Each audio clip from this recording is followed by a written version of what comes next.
Assalamualaikum warahmatullahi wabarakatuh. Cara pengisian aplikasi rapor kurikulum Merdeka. Kita mulai dari data sekolah. Ini sudah saya isi. Mohon Bapak Ibu koreksi kalau ada kesalahan tolong diperbaiki. Berikutnya kita masuk ke data siswa. Yang diperlukan adalah NIS, NISN, nama peserta, dan identitas lainnya. Mohon dilengkapi dan benar-benar dicek kesesuaian antara nama NISN dengan ijazah SD-nya. Ini kita isi, kita lengkapi sampai di bagian kehadiran siswa. Kita lanjutkan ke mata pelajaran intra dan ekstrakurikuler. Intrakurikuler ini adalah 11 mapel yang diajarkan di sekolah. Ekstrakurikuler ini adalah ekskul yang dilaksanakan di sekolah. Tidak perlu diubah. Lanjut ke tujuan pembelajaran dan lingkup materi, ini juga tidak perlu diubah, sudah saya lengkapi. Kita masuk ke penilaian ekstrakurikuler. Di penilaian ekstrakurikuler ini, untuk ekskul pramuka itu semua siswa diwajibkan untuk mengikuti. Jadi ini kita isi untuk semua siswa, caranya copy saja dari atas ke bawah sini, sampai seluruh siswa. Dan kita lanjutkan dengan deskripsinya juga sama, kita copy saja sampai ke bawah dan seterusnya. Kita copy saja semuanya sampai ke bawah.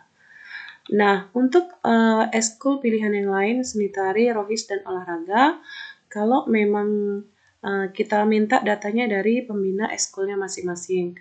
Kalau anak kita tidak mengikuti, berarti dikosongkan saja. Kita lanjut ke pengisian asesmen sumatif. Nah, asesmen sumatif ini digunakan untuk pengolahan nilai rapor siswa.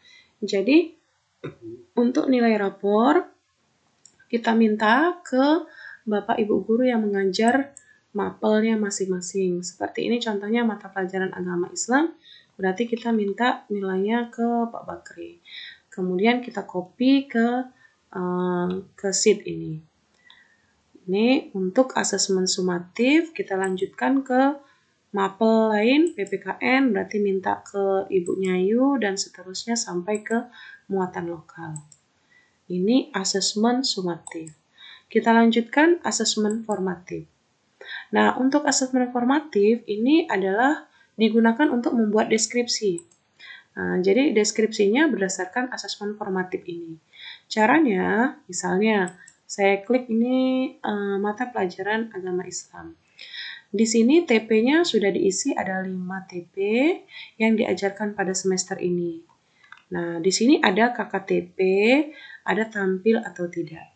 KKTP itu artinya kriteria ketercapaian tujuan pembelajaran. Apabila sudah tercapai, maka ini kita isi dengan angka 1. Tapi kalau belum tercapai, maka kita isi dengan angka 0. Sudah tercapai, isi dengan angka 1. Kalau belum tercapai, kita isi dengan angka 0. Ini per TP, caranya kita lihat dari nilai anak pada mata pelajaran agama Islam. Bagaimana TP 1-nya kalau dia sudah mencapai ketercapaian tujuan pembelajarannya, maka kita isi dengan angka 1. Lihat di nilai pendidikan agama Islamnya. Nah, kemudian ini kita lanjutkan untuk TP2, TP3, TP4, dan TP5. Kalau dia sudah mencapai, isikan 1. Kalau sudah mencapai, isikan 1. Misalnya ini belum mencapai, maka isikan 0. Misalnya ini belum mencapai, maka isikan 0. Nah, di sebelah KKTP ini ada tampil atau tidak. Jadi, kalau kita ingin menampilkan kriteria deskripsi TP ini pada rapor, maka kalau ingin menampilkan, maka kita isi dengan angka 1. Kemudian kita enter. Nah, kemudian di sini akan bertambah kalimatnya menunjukkan pemahaman dalam TP1.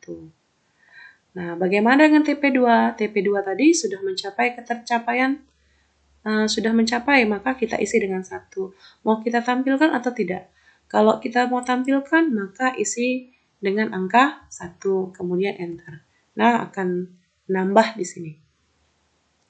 Tapi kalau tidak mau kita tampilkan, kita anggap cukup, maka kita ketik 0. Nah, tidak tampil dia pada deskripsi capaian rapor. Nah, di sini tuliskan deskripsi capaian tertinggi. Dari 5 ini kita pilih 2 atau 3 yang tertinggi gitu. Kemudian berikutnya adalah yang 0 yang tidak tercapai, atau yang belum tercapai. Kalau yang belum tercapai ini juga sama, tampil atau tidaknya. Kalau kita mau tampilkan, maka kita ketik angka 1, kemudian enter. Nah, pada deskripsi yang sebelah sini, deskripsi yang ini, ya, deskripsi capaian terendah dalam rapor, dia akan kalimatnya menjadi membutuhkan bimbingan dalam TP yang keempat ini tadi, gitu.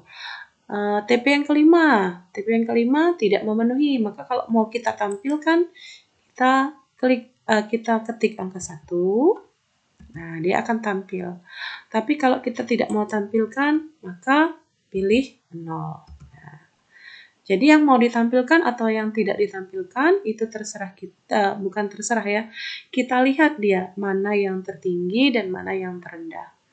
Kalau yang tertinggi boleh saja kita masukkan 2 atau 3 TP, terendah cukup 1 saja Kak. Oke, cukup. Berikutnya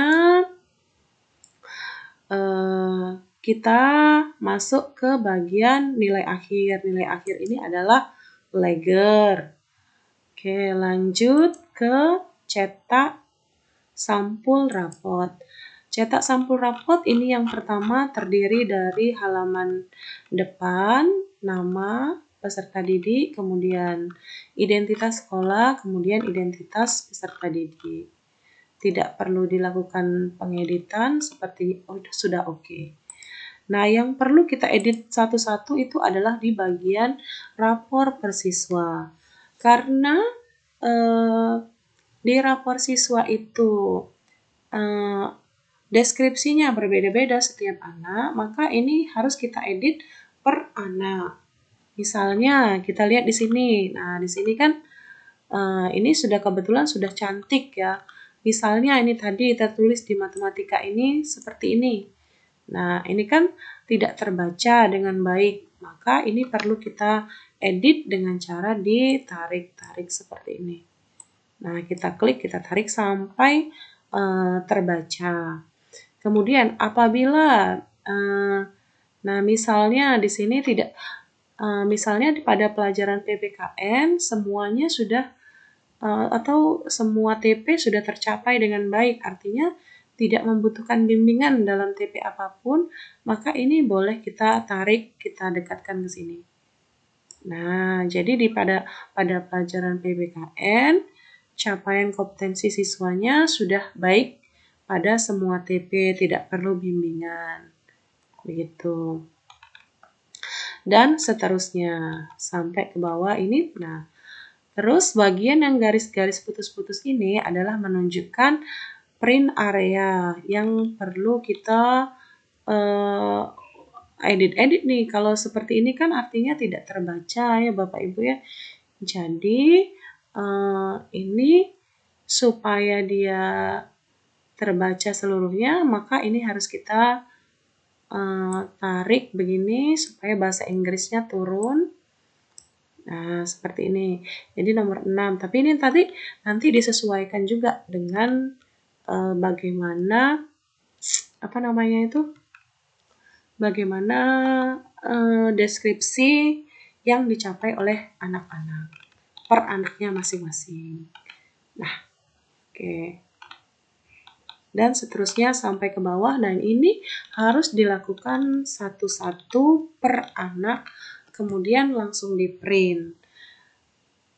Dan kemudian untuk yang berikutnya, untuk anak yang kedua, kita lakukan hal yang sama, anak kedua, anak ketiga, dan anak keempat.